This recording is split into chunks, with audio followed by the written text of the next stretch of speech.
ہمارے یہاں ایک کاروبار بہت زوروں پہ چلتا ہے آج کل، تو خیر ریئل اسٹیٹ کی مارکیٹ ڈاؤن ہے، لیکن ایک چیز جو بہت زیادہ لوگ جس میں انوالو ہوتے ہیں وہ ہے فائلوں کا کاروبار۔ یعنی کوئی بھی ہاؤسنگ اسکیم ہوتی ہے وہ سب سے پہلے اپنے فارمز نکالتی ہے، اگر وہ بہت ہی نامور کوئی بہت ہی in demand real estate company ہوتی ہے تو اس کے فارم بھی بکتے ہیں جو کہ ناجائز ہیں۔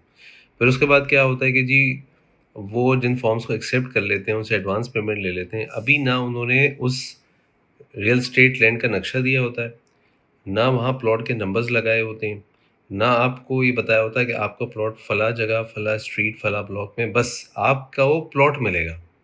اس کو کہتے ہیں فائل۔ یہ جو فائلوں کا کاروبار ہے یہ ناجائز ہے۔ آپ پوچھیں کیوں ناجائز ہے؟ اس کی وجہ یہ ہے، جس چیز کا ابھی وجود ہی موجود نہیں ہے اس چیز کا ٹریڈ کیسے ہوگا؟ کیونکہ اصول یہ ہے کہ اس چیز کا کاروبار نہ کرو، نہیں ہو سکتا جس کا وجود نہیں ہے۔ ایسا کئی دفعہ ہوا، آپ نے بھی دیکھا ہوگا، میں نے بھی ایکسپیرینس کیا ہے کہ لوگوں کی فائلیں دی جاتی ہیں، سوسائٹی اناؤنس کرتی ہے، اس کے بعد سوسائٹی بھی غائب ہو جاتی ہے، سوسائٹی موجود رہتی ہے، تو وہ جو ایریا وہ لینے کی بات کر رہے تھے کہ وہاں یہ پلاٹنگ ہوگی، وہ ایریا ان کو نہیں مل پاتا، پھر جھگڑے ہوتے ہیں، پھر فائلیں بکتی ہیں، پھر وہ مرج ہوتی ہیں، بہت سارے کام ہوتے ہیں۔ تو فائلوں کا جو کاروبار ہے، یعنی ایسے پلاٹ کا کاروبار جو صرف کاغذ میں موجود ہے، حقیقت میں موجود نہیں ہے، سرزمین پر موجود نہیں ہے، ایسا کاروبار ناجائز ہے، واللہ عالم۔